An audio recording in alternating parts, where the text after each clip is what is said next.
So at the moment, from the viewpoint of Nichiren Daishonin's teachings, we have a world that is totally in the possession of the three poisons of life. You all know it: anger, greed, and ignorance or stupidity, isn't it?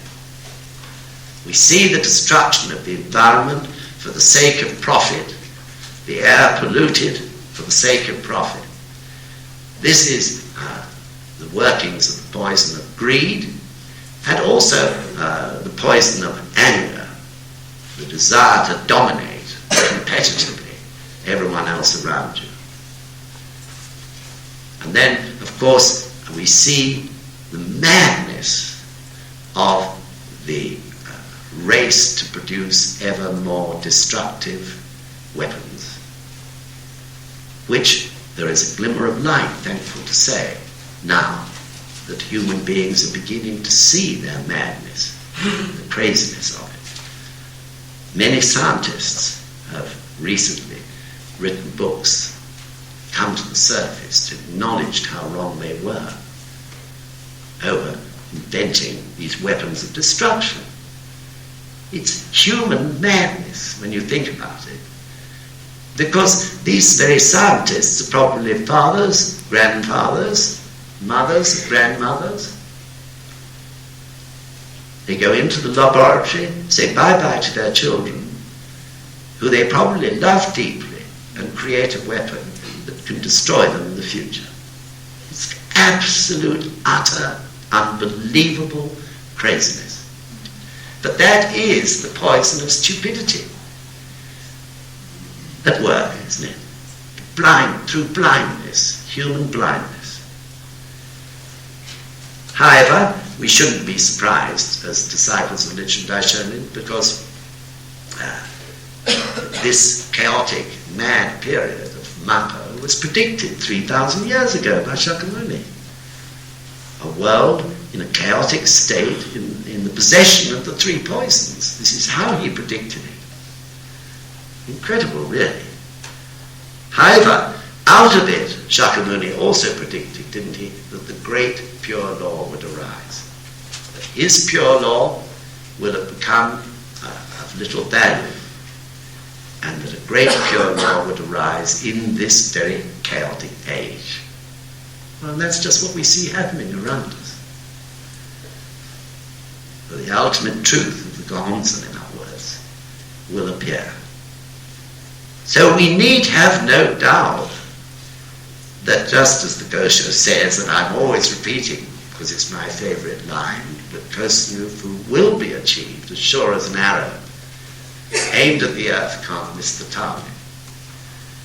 It will be achieved in the very nature or rhythm of universal life. It will be achieved provided we continue to do our bit. That's the point. Which of course we will, but at the same time we have to go through all sorts of fights inside us in order to make sure we do continue. But it's those very fights that make us strong, happy, fulfilled, great human beings, as you know. So we establish the flow of Kosen-rufu according to the Lotus Sutra for 10,000 years and on into eternity. All right? So we ought to pray. Probably your minds are getting a bit full. So, top of page 3 of your guidance. Right. Can we go? Yes. Okay, thank you. Along with the turbulent changes in society, people's consciousness and worldview are also undergoing rapid transformation. In the course of human history, there have been a number of periods of historic change like the one that we are now witnessing. One such period occurred about 500 years ago with the age of great voyages that began in the 15th century.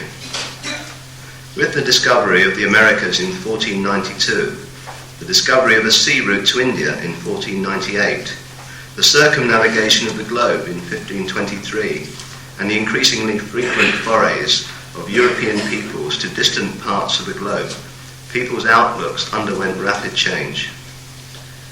No sooner did a worldview become established in people's minds than it was usurped by new knowledge and understanding. With furious velocity, the map of world powers was redrawn time and again. The age of great voyages represents a period of new adventure and discovery. With a seeking spirit, there's a misprint there. With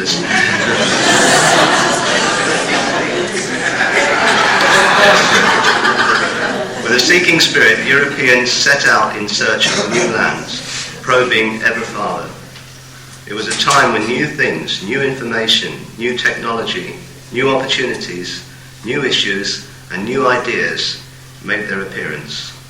Yet, above all, the period was marked by the emergence of a new image of humanity, a new sense of individuality. Amid these continual changes, there unfolded countless dramas.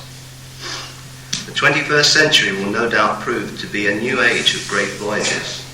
It will be an age of great voyages of the spirit, an age of great voyages of life, a time of ceaseless change and transition, a time when worldviews change, a time for the cultivation of personality, a time filled with vicissitudes and the drama of life's renewal. An age of adventure and discovery now looms before us. So probably that last paragraph, I think, is the most important paragraph in this whole guidance. The 21st century will no doubt prove to be a new age of great voyages. It will be an age of great voyages of the spirit, an age of great voyages of life, a time of ceaseless change and transition, a time when worldviews change, a time for the cultivation of personality, a time filled with vicissitudes and the drama of life's renewal, an age of adventure and discovery now looms before us. So, as I'm sure you know, next May we intend holding, so far as NSUK is concerned, the first NSUK May Festival. This idea arose as a way of commemorating Sensei's visits to us in May in 1972, 1973, 1975, and just recently in 1989. And in this spirit of this guidance here, in the spirit, if you like, that the 21st century has already begun, we've decided on the theme of that May Festival, which will be Into the 21st Century, Voyage of the Spirit, Voyage of Life. Into the 21st Century, Voyage of the Spirit, Voyage of Life. So it's my feeling and that these May festivals will be our milestones which we pass year by year into the 21st century. How long they'll go on for, I can't say, but I'm sure for at least 10 years, if not forever, for all I know. And they'll be the key collective activity aimed towards ever expanding our,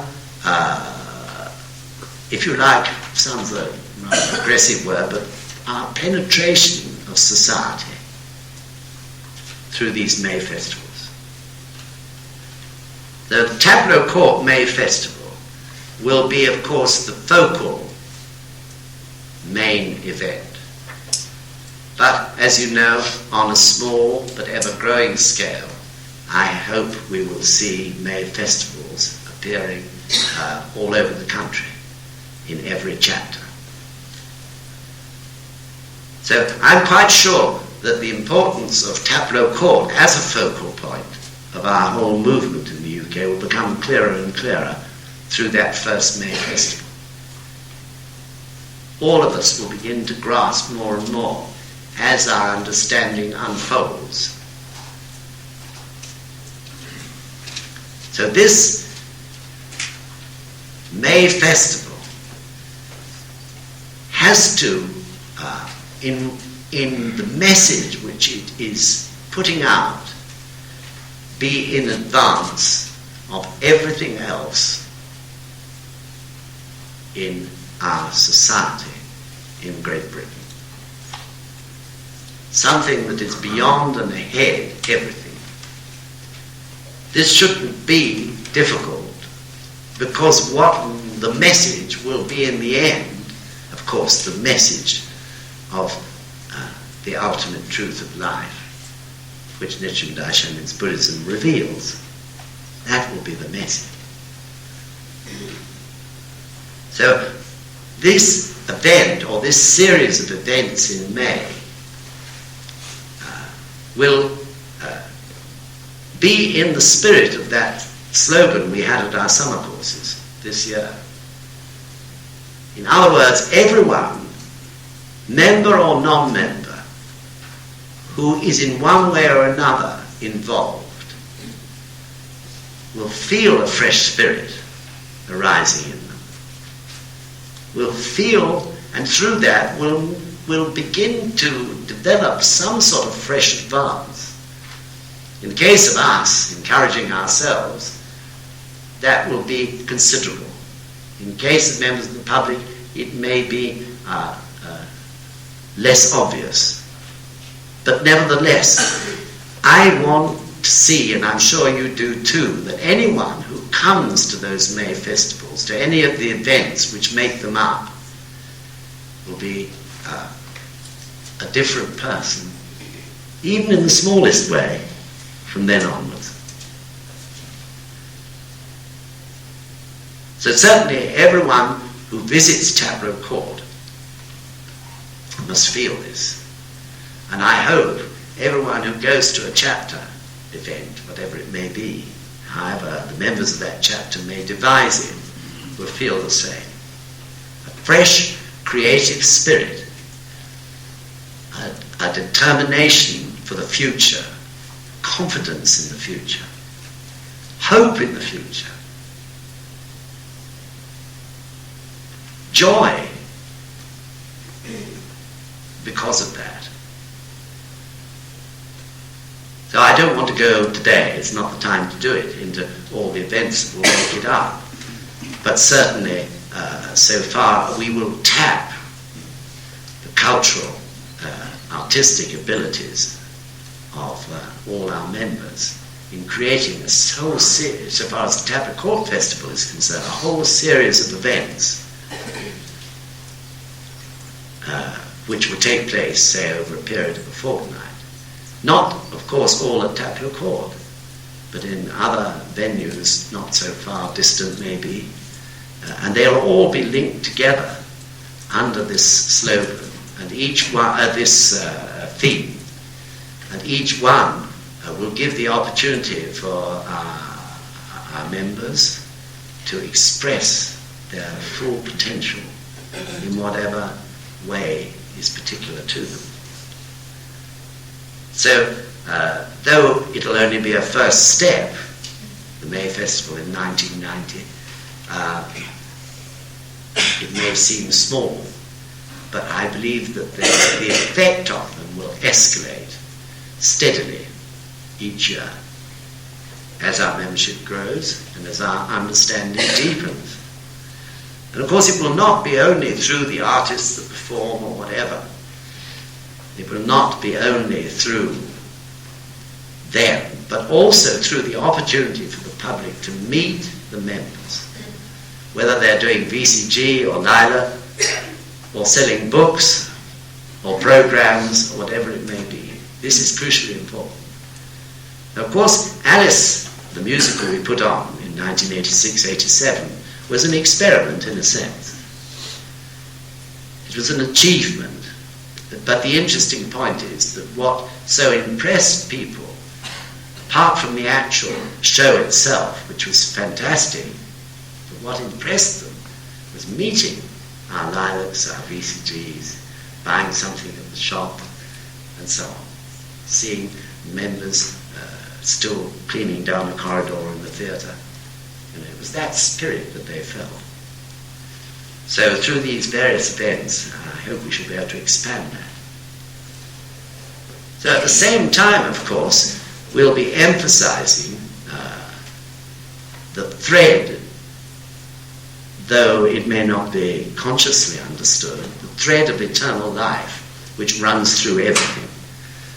The principle of Buddhism, which is that past, present and future are one, through the law of cause and effect. What I mean by that is that the wonder, or in a sense you could say the magic of Taplio Court as a center point or a focal point, is that you have there before your very eyes the past, the present and the future. They're linked. I believe this understanding is very important. Of course, it also involves the understanding of the eternity of life. But even in a more surface view, human beings feel comfortable, sort of safe, when there is an element of the past in whatever is being planned for the future. If that isn't there, they're frightened, in a sense. They fear. It's like being dropped into the deep end of a swimming pool when you don't know how to swim. But when there is an element of the past blended with the present and the future, it's comfortable, it's meaningful, it's sort of secure. And this we can do most perfectly at Taplio Court. So as you know, we've had another series of open days recently. Hundreds of people have come. It's just remarkable. As you know, for the first lot of open days in June, more than 5,000 people came. This year, they're coming in their hundreds now, on each afternoon. And it's very uplifting, because they're uplifted. They're happy. They laugh and they chatter, and they look relaxed and calm, not agitated, not hurried, taking everything in. It's very, very beautiful to watch. Most wonderful days they are. And although I don't see much of it because I'm working in my office, but if I pop out for 10 minutes, I come back feeling so great, nearly by their spirit. So this is, an amazing thing, and perhaps gives an understanding of the significance of Taplio Court. And of course, in the process, they also see, in a sense, our trust and friendship and unity, though we may come from all sorts of different cultural backgrounds. They have it before their eyes. This is wonderful too, and a very important part of that process of opening people's lives to the world as a whole. It's there within our membership.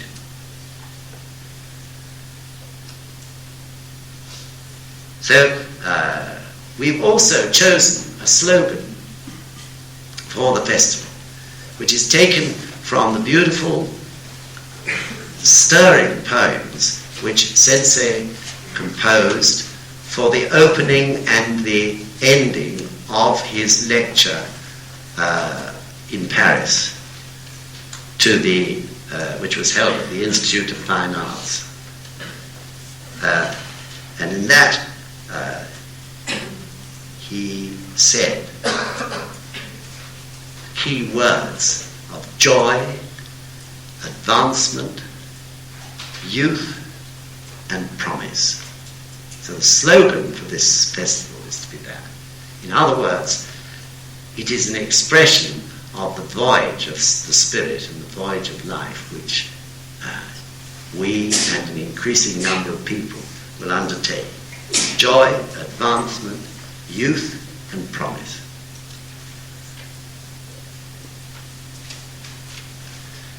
So I can't help feeling that this is going to be an exhilarating event.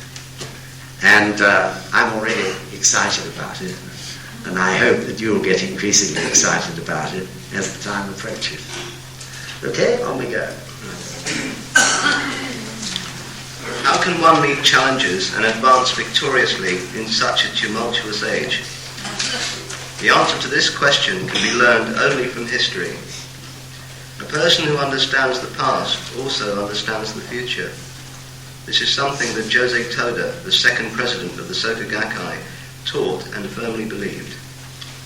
Who were the victors during the age of great voyages 500 years ago? Why did they win? Why were others defeated? I would like to talk about these points so as to glean from history a lesson for the future. Until the age of great voyages, Europe had in fact been largely shut off from the rest of the world, and the bulk of its resources were committed to meeting subsistence needs. In contrast, in Asia and the Arab world, learning was advanced, and many countries enjoyed considerable surpluses. Europeans looked admiringly to the east. Marginal trade with this romantic land was maintained via the Silk Road joining east and west. In the 14th century, however, with the rise of the Timur Empire, the Silk Road was closed and all travel was cut off. Exchange between east and west ceased, with the result that the European world was brought to a deadlock. At this time, there was one country that, employing a new line of thinking, sought to open a new route of passage to the east. If the land route cannot be used, then why don't we open a sea route? We will definitely pave a new way to the east. It was Portugal that sought thus to open the way to a new age. Such a turn of thinking in itself is a sign of the powers of the intellect. It might well be called a victory of initiative. It was a noble response to a challenge in history.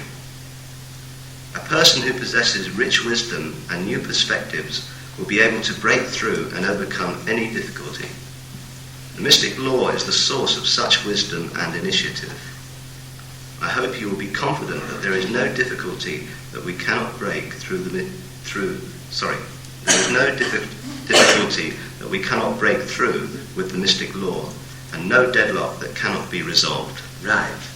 So, Sensei is giving the answer to the first part of that paragraph that Ben read. How can one meet challenges and advance victoriously in such a tumultuous age?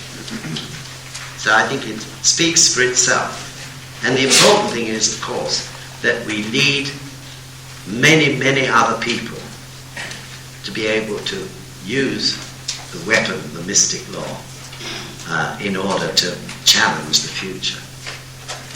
This is the purpose of getting to know more and more people and penetrating deeper and deeper into society.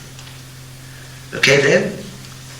The idea of opening a new route came from the resource-poor, tiny country of Portugal, located on the western flank of the Iberian Peninsula, the westernmost region of the European continent. It is said that at the time, Portugal had a population of approximately 2 million. How was it possible that this country could have grown to be a great imperial power with territories throughout the world? Again, what was it that propelled Portugal to be the victor of the seas and the victor of the age? As it turned out, a youth was one of the principal forces behind Portugal's ascendance. This one person's determination, perseverance, and actions led his country to venture onto a new stage in the history of humanity. The person to whom I refer was Prince Henry the Navigator, 1394 to 1460. It is a mistake to suppose that the presence of many people ensures that great things can be achieved. On the contrary, a single person who towers above others will change the course of history and open a new stage. This principle is something that I have talked about on many occasions. It is very easy to tell others to stand alone, but unless one actually stands alone, the words are devoid of meaning and value. In fact, there is no need to talk about standing alone. When you stand alone and take action, others will definitely follow. At first 2 or 3, and eventually a great surging tide of people will stand up in your footsteps. How about that?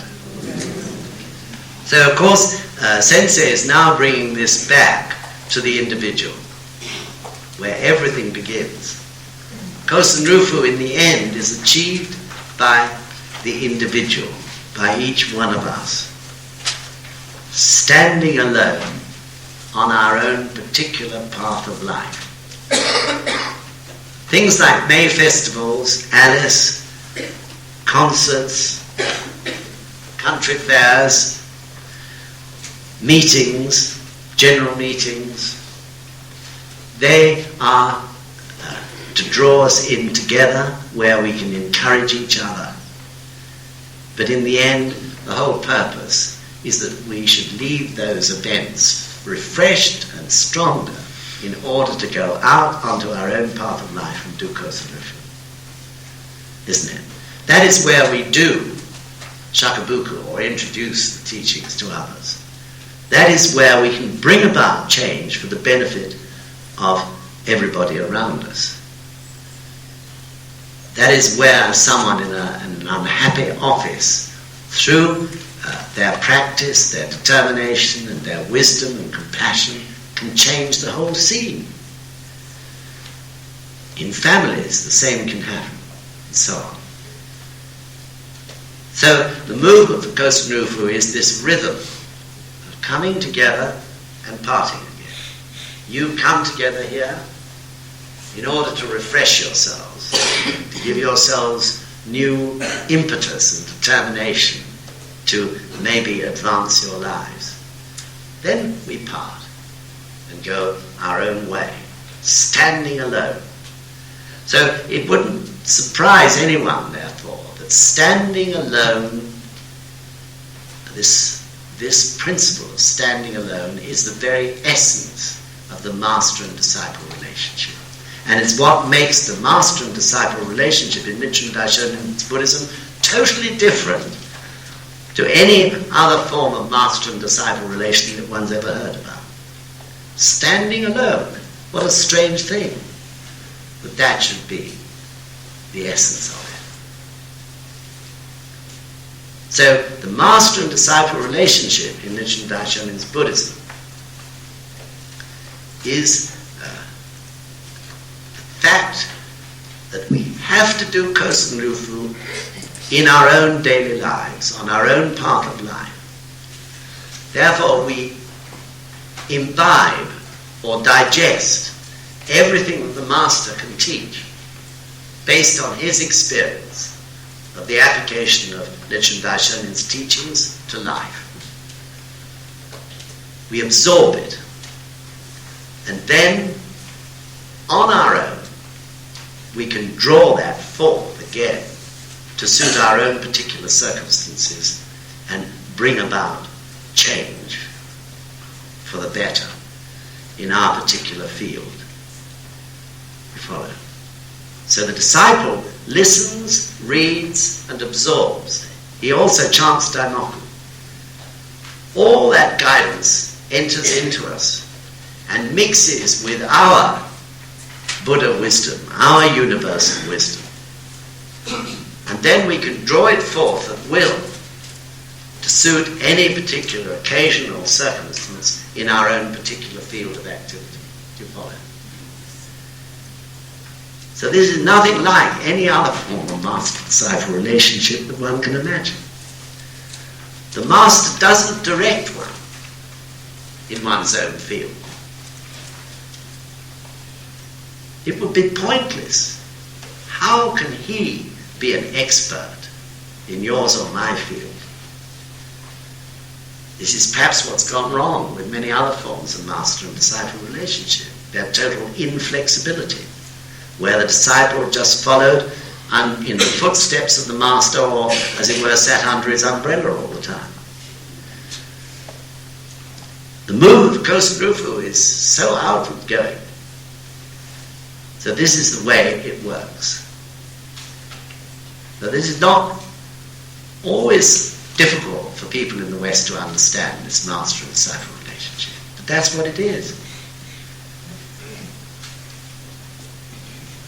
As the disciple, we have to stand alone and do the job, because no one else really has the knowledge and understanding of it except us. And furthermore, we have the wisdom of Buddhahood within our lives. So there's no reason why we shouldn't do it. And we work and move in harmony through the guidance of the Master. So in Peru, the Peruvian district leader will bring forth from his life a way of doing things that is totally different to what you may be doing in Peckham Rye or Leeds. That's the wonder of it. And it's because, of course, the power of the practice, the power of the Gohonzon in our lives that enables this to happen. It's really wonderful. So Itai Doshin is achieved standing alone. This is another paradox. Buddhist unity is achieved amongst people standing alone. Sounds mad. But it is. Because we chant Daimoku. Therefore, through chanting Daimoku, we're as it were on the Buddha wavelength. Whether we're in the north or south or east or west, whether we live in South America, North America, Asia, Europe, and so on, we're on the same wavelength. Buddhist unity equals Nam-myoho Renge-kyo. It's nothing like the unity of anything else, nothing like the unity of a football team, or even in the Gosho about Buddhist unity, King Wu of Chu and his 700 men. That was an example of what can be achieved by unity. The unity of Nichiren Daishonin's disciples equals Nam-myoho Renge-kyo. So when Sensei was ill 2 or 3 years ago, he could see or talk to very few people. And I remember him saying at that time, really we don't have to meet. We don't have to see each other, strictly speaking. If we're chanting Nam-myoho Renge-kyo, we should be moving in unity anyway. That was what he meant. Of course we love to see each other. You love to be here, and it's great. No one's saying we shouldn't. But it's possible even without. Because we share the Buddha state of life. Right? Want to go there? Prince Henry was the third son of John I of Portugal. Coming into contact with the Islamic culture of Northern Africa at the young age of 21, he no doubt perceived the vastness of the world and could sense that a new age was approaching. He determined to build the strength of his country by opening a new path to the east. A person who opens his heart to an unknown world and who listens to what others have to say is strong. Such a person will always be able to realize new growth and advancement. In contrast, if a person arrogantly supposes that he does not need to listen to others' views or becomes complacent with his present condition, he will cease to grow and his vigor will wane. This prince, who cherished the fervent wish to build a greater Portugal, first of all abandoned the luxurious lifestyle that was his as a prince. It may well have been possible for him to indolently while away his time amid the gaiety and luxury of palace life. Yet he left the palace with courage and proceeded towards realizing his objective. A youth can clearly perceive that, however pleasant and flowery such a way of life is, after all, let's do that again. A youth can clearly perceive that, however pleasant and flowery such a way of life is, after all, it's another mistype, isn't it? Yeah. It is after all. It is after all empty and meaningless. Sagres on the Cape of St. Vincent is located at the southwestern tip of the Iberian Peninsula. It is an inhospitable place from which one can see nothing but the tempestuous waves of the Atlantic Ocean. To this cape, the prince went to establish the first school of navigation in the world. No doubt in his heart the prince was thinking, we have to start with education to build a foundation. will proceed patiently and with assurance. I can imagine how he must have felt. So the story goes on, and there it becomes apparent that Prince Henry was not only educating people in the technicalities of navigation, but he was also educating them in his spirit. That is the important point of this example. Through having these selected people to this school of navigation, he could inspire them with his spirit. This is the point. I can't overemphasize how unbelievably important this is.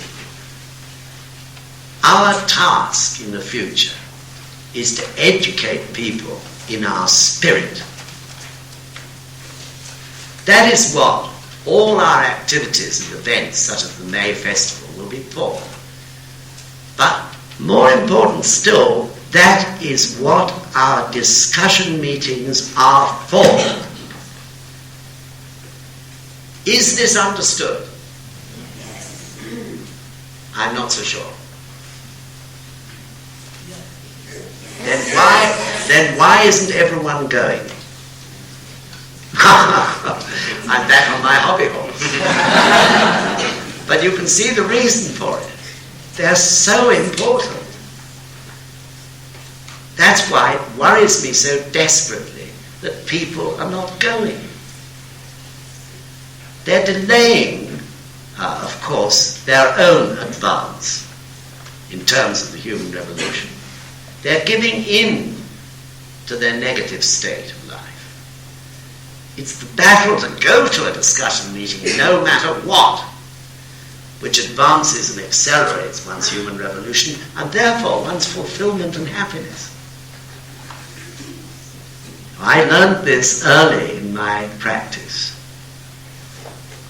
and I worry so much that it takes so much time to get through. But of course that's talking from the individual point of view. But from the point of view of the creation of a better world, the discussion meeting is so important.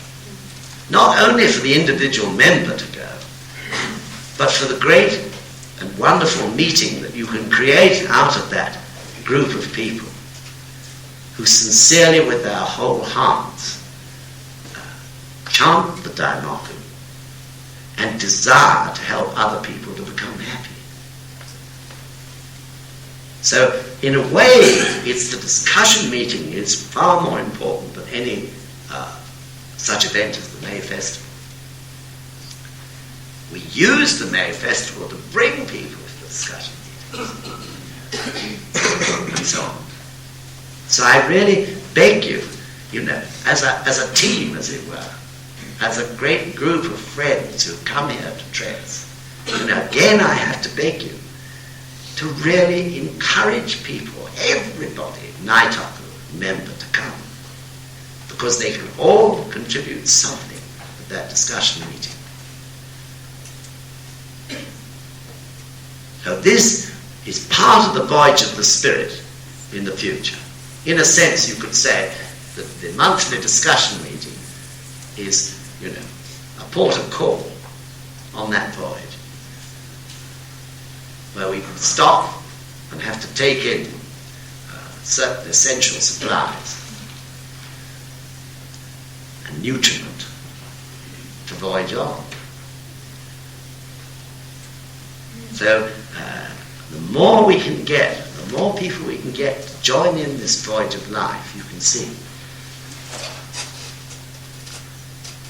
the better. And we do it through our discussion meetings more than anything else. I can't overemphasize their importance. So just to conclude, I want to move over to your page 9, second paragraph. Ben, can you read? Yeah. Another difference has to do with whether or not one returns to his point of departure. It is likely that there were many sailors who reached the Americas or India, drifting there almost by accident, However, these people had no way of communicating their circumstances to their homelands. Merely going out and never returning is no different from drifting. Only when one returns to the country that was his starting point after reaching one's destination, thus benefiting both lands, does his journey qualify as a voyage. The same principle applies to all of you who are pursuing a voyage on the high seas of society based on faith. If you neglect to return from your journeys out into the world, to the homeland of faith and the Soka Gakkai, you will be a drifter in life and in society. You should never allow this to happen. It becomes all the more vital that you bear this in mind as you gain higher position and status in society. So I wanted to end on this note because it's such an important point. And it's perhaps more important after 10 or 15 or 20 years practice than it is when you're in the first years of practice. The Japanese have an expression, drunk with benefits. And it's a very good one. There, of course, they have people who've practiced 20, 30, even 40 years. Their lives filled with so much good fortune. Their families happy, and everything in the world seems rosy. That's when the devil can attack. When one is becoming softer. Likewise, people can gain incredible fame and fortune through this practice. They can become rich, if that's their wish. Presidents of great companies. How many members of the Soka Gakkai are presidents of companies? Incredible number. Or they can become famous film stars or singers. We had the other day at Tap Record, we had a call. I didn't meet him, unfortunately, from, what's his name? Mizufune, the man who played the part of the shogun. Toshiro Mifune. He popped in to say hello. He's a member. He came in with his wife. So it's these are the times. I can think of a few people, unfortunately now, in NSUK who have fallen or are falling into this trap. Such a shame.